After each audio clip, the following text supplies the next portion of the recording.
महोदय, मैं दिल्ली के संबंध में भी कुछ कहना चाहता हूं।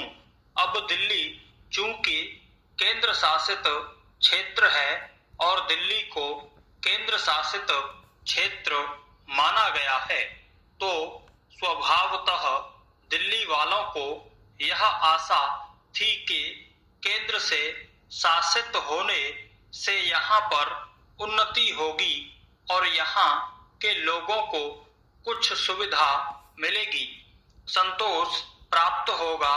किंतु मैं यह देख रहा हूँ और लोगों में भी यह भावना बढ़ती जा रही है कि जब से यह केंद्र शासित क्षेत्र हुआ है, तब से शासन में निरंकुशता आने लगी है और लोगों की ओर ध्यान कम दिया जाने लगा है।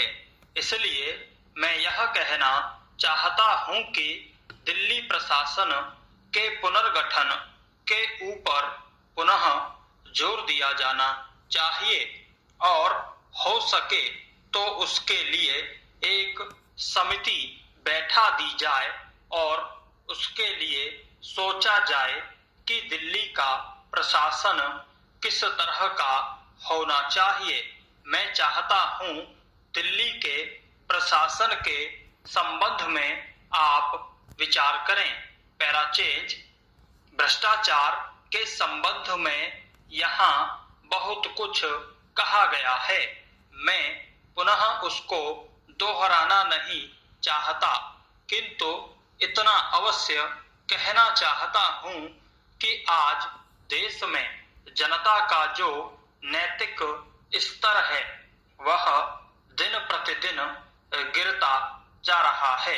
सरकार को यह सोचना चाहिए कि उनका वह नैतिक स्तर किस प्रकार उठाया जाए और किस तरह से लोगों की भावनाएं बदली जाएं, किस तरह से लोगों में अनुशासन रह सके, इसके लिए सोचना अत्यंत आवश्यक है।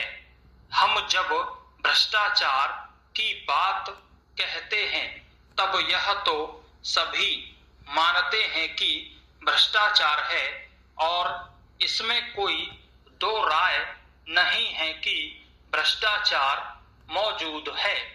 छोटे से अधिकारी से लेकर बड़े अधिकारी तक यह फैला हुआ है। भ्रष्टाचार प्रशासन में है ऐसी बात नहीं है, वरन यह लोगों में भी फैला हुआ है। जब करों की अदायगी का प्रश्न आता है तब लोग दो दो खाते बना लेते हैं और आयकर की चोरी करने का प्रयत्न करते हैं और कर से बचने के लिए भ्रष्टाचार करते हैं। जैसे बगैर दोनों हाथ के ताली नहीं बज सकती, ठीक वही बात भ्रष्टाचार के संबंध में लागू होती है। भ्रष्टाचार के निवारण के लिए जितना अधिकारियों का कर्तव्य है, उतना ही कर्तव्य जनता का है। अधिकारियों को तो सतर्क रहना ही चाहिए, क्योंकि यह जो संसद है वह कानून बनाकर उनके हाथ में दे देती है। उसका कार्यान्वयन करने के लिए जनता और नौकरशाही को सहयोग से कार्य करना चाहिए। पैराचेज महोदय, प्रशासन का यह कर्तव्य हो जाता है कि वह सतर्क रहे और अधिकारी लोग अपने को निष्पक्ष रखें, किंतु जो जनता के अंदर एक गिरावट आती जा रही है वह भी एक देखने की बात है। इसलिए मैं चाहता हूं कि सरकार कोई ऐसा प्रयत्न करे जिससे कि भ्रष्टाचार को रोकने के लिए जो लोगों का नैतिक स्तर ऊंचा होना आवश्यक है उसको ऊंचा किया जा सके। उसके लिए जो भी वह कर सके करे। मुझे कहना तो बहुत कुछ था, लेकिन चूंकि मेरा समय समाप्त हो गया है, मैं अब और कुछ नहीं कहूंगा महोदय। इसलिए मैं माननीय रक्षा मंत्री महोदय का ध्यान इतिहास की उस चेतावनी की ओर दिलाना चाहता हूं कि हिमालय की चोटी पर जिसका अधिकार रहा है उसका गंगा और यमुना के मैदान पर भी अधिकार रहा है। हम इस आशा में नहीं रह सकते कि हम दुश्मन को हिमालय की चोटी से उतरने दें और फिर मैदान में उसका मुकाबला करें।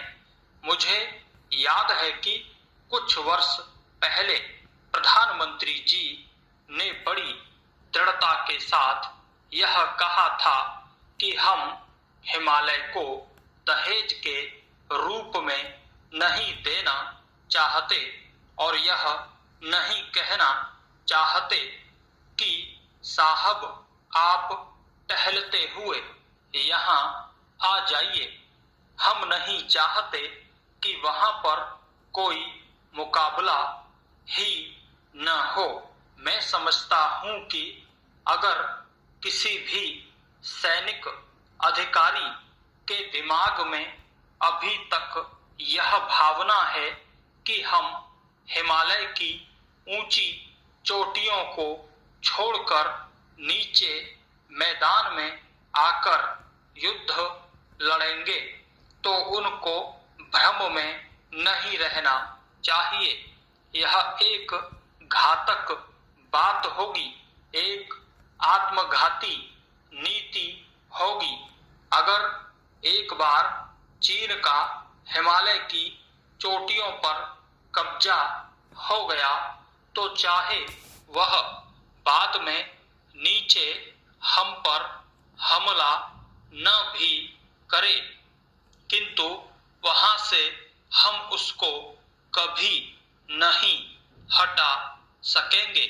इसलिए इस संबंध में स्पष्ट निर्णय किया जाना चाहिए। इसके बाद मैं मध्यवर्ती क्षेत्र के बारे में कुछ कहना चाहता हूं। पिछली बार जब चीन ने बड़े पैमाने पर आक्रमण किया था तो लद्दाख में और पूर्व में नेफा के इलाके में किया था। मध्यवर्ती क्षेत्र में मिडिल सेक्टर में लड़ाई नहीं हुई थी, लेकिन मेरा अपना अनुमान है और बहुत से लोगों को इस बात की आशंका है कि अगर अब कभी चीन ने दोबारा हम पर आक्रमण किया तो वह मिडिल सेक्टर में करेगा।